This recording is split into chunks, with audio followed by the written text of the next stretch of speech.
Friends, स्वागत है आपका हमारे YouTube channel kids fun magic world पर। फ्रेंड्स, हमारा आज का विषय है एपीजे अब्दुल कलाम का जीवन परिचय। डॉक्टर एपीजे अब्दुल कलाम भारतीय गणराज्य के 11वें राष्ट्रपति थे और एक महान वैज्ञानिक, शिक्षक और विचारक थे। उनका जन्म 15 अक्टूबर 1931 को तमिलनाडु राज्य के रामेश्वरम नामक स्थान पर हुआ था। उनका पूरा नाम अबुल पाकी जैनुल आबदीन अब्दुल कलाम था। उन्होंने भारतीय विज्ञान, प्रौद्योगिकी और शिक्षा के क्षेत्र में अद्वितीय योगदान दिया। उनके योगदान और जीवन के प्रेरणादायक पहलुओं के कारण वह जनता के राष्ट्रपति के नाम से प्रसिद्ध हुए। प्रारंभिक जीवन और शिक्षा। डॉक्टर कलाम का जन्म एक साधारण मुस्लिम परिवार में हुआ था।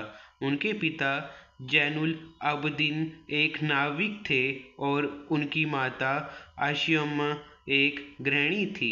हालांकि उनका परिवार आर्थिक दृष्टि से साधारण था, लेकिन उन्होंने शिक्षा के महत्व को समझा और अपने बच्चों को शिक्षा देने का हमेशा समर्थन किया।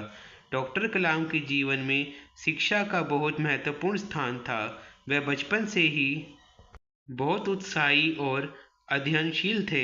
उन्होंने अपनी प्रारंभिक शिक्षा रामेश्वरम के सरकारी स्कूल से प्राप्त की। इसके बाद वह तिरुचिरापल्ली के सेंट जोसेफ कॉलेज में पढ़ने गए और फिर Madras institute of technology MIT से एरोस्पेस इंजीनियरिंग में अपनी डिग्री प्राप्त की। शिक्षा के दौरान वह हमेशा अपने शिक्षकों और दोस्तों से प्रेरणा लेते रहे और उनके पास विज्ञान के प्रति गहरी रुचि थी। करियर और वैज्ञानिक कार्य। डॉक्टर एपीजे अब्दुल कलाम का करियर भारतीय रक्षा और अंतरिक्ष अनुसंधान संगठन ISRO और रक्षा अनुसंधान और विकास संगठन DRDO में बहुत ही प्रभावी रहा। उन्होंने भारतीय अंतरिक्ष कार्यक्रम और मिसाइल विकास परियोजनाओं में महत्वपूर्ण योगदान दिया। 1960 में उन्होंने DRDO में वैज्ञानिक के रूप में काम करना शुरू किया और 1969 में वह इसरो से जुड़ गए। उनके नेतृत्व में भारत ने पहली स्वदेशी उपग्रह रॉकेट SLV-3 का विकास किया, जिसने भारत के पहले उपग्रह आर्यभट्ट को 1980 में अंतरिक्ष में सफलतापूर्वक स्थापित किया। इसके बाद उन्होंने भारत के मिसाइल कार्यक्रम को भी गति दी। उनका प्रमुख योगदान पृथ्वी और आकाश जैसी मिसाइलों के विकास में था। उनकी इस वैज्ञानिक उपलब्धियों के कारण उन्हें मिसाइल मैन के रूप में जाना गया। उनका कार्य भारत को तकनीकी दृष्टि से आत्मनिर्भर बनाने में सहायक रहा। राष्ट्रपति पद। डॉक्टर कलाम का राजनीतिक जीवन बहुत ही प्रेरणादायक था। वह 2002 में भारत के राष्ट्रपति बने। राष्ट्रपति बनने से पहले भी वह एक महान वैज्ञानिक और मार्गदर्शक के रूप में प्रसिद्ध थे। उनके राष्ट्रपति बनने के बाद उन्होंने अपनी वैज्ञानिक पृष्ठभूमि और भारतीय जनता के साथ संपर्क को प्रमुख रूप से बढ़ाया। वह बहुत ही सरल और जनता से जुड़े हुए राष्ट्रपति थे। राष्ट्रपति बनने के बाद भी उन्होंने अपना काम उसी जोश और उत्साह से किया जैसे कि वह वैज्ञानिक और शिक्षक के रूप में करते थे। उनकी सबसे बड़ी विशेषता यह थी कि वह हमेशा युवाओं के साथ जुड़े रहते थे और उन्हें प्रेरित करते थे।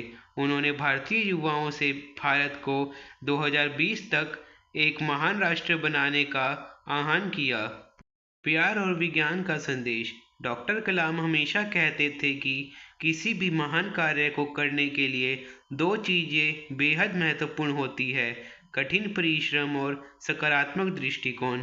उनका मानना था कि विज्ञान केवल तकनीकी उन्नति के बारे में नहीं है, बल्कि यह समाज के कल्याण के लिए होना चाहिए। उन्होंने हमेशा युवाओं से कहा कि वह अपने सपनों का पालन करें और किसी भी प्रकार की कठिनाई से घबराएं नहीं। उनका जीवन प्रेरणा का स्रोत था और उन्होंने हमेशा अपने कार्यों से यह सिद्ध किया कि जो लोग अपने लक्ष्य के प्रति ईमानदार होते हैं, वह कभी असफल नहीं होते। शिक्षा और लेखन। डॉक्टर कलाम का लेखन कार्य भी बहुत ही प्रेरणादायक था। उन्होंने कई पुस्तकें लिखी जिनमें wings of fire, India 2020, apostle for change, my journey, यथार्थ में बदलाव जैसी किताबें शामिल हैं। इन पुस्तकों में उन्होंने अपनी यात्रा, अनुभव और विचारों को साझा किया है। विंग्स ऑफ फायर एक आत्मकथा है जिसमें उन्होंने अपने जीवन की कठिनाइयों और संघर्षों के बारे में विस्तार से लिखा है। व्यक्तिगत जीवन। डॉक्टर कलाम का व्यक्तिगत जीवन बहुत ही सरल था। उन्होंने कभी किसी भी प्रकार का वैभव या ऐश्वर्य की ओर ध्यान नहीं दिया। वह हमेशा विज्ञान, शिक्षा और समाज के भले के लिए काम करते रहे। उनके जीवन में कोई भी व्यक्तिगत लक्ष्य नहीं था। उनका एकमात्र उद्देश्य देश और समाज की सेवा करना था। डॉक्टर कलाम का योगदान। डॉक्टर कलाम का योगदान केवल विज्ञान तक ही सीमित नहीं था। वह एक महान शिक्षक, लेखक और प्रेरणादायक व्यक्ति थे। उन्होंने हमेशा भारतीय युवाओं को यह संदेश दिया कि वह अपनी मेहनत, ईमानदारी और आत्मविश्वास से किसी भी लक्ष्य को प्राप्त कर सकते हैं। उनके योगदान को देखते हुए भारत सरकार ने उन्हें 1997 में भारत रत्न से सम्मानित किया। इसके अलावा उन्होंने कई पुरस्कारों और मान्यताओं को प्राप्त किया, जिनमें पद्म भूषण और पद्म विभूषण भी शामिल है। निधन। डॉक्टर एपीजे अब्दुल कलाम का निधन 27 जुलाई 2015 को शिलांग में हुआ। वह उस समय शिलांग में एक विश्वविद्यालय में विद्यार्थियों को संबोधित कर रहे थे। उनका निधन राष्ट्र के लिए एक अपूरणीय क्षति थी। डॉक्टर कलाम का जीवन प्रेरणा का स्रोत है। उनके योगदान, विचार और दृष्टिकोण हमें यह सिखाते हैं कि जीवन में सफलता प्राप्त करने के लिए संघर्ष, समर्पण और एक ठोस लक्ष्य होना जरूरी है। उनकी शिक्षाओं और कार्यों का प्रभाव आने वाली पीढ़ियों पर हमेशा रहेगा।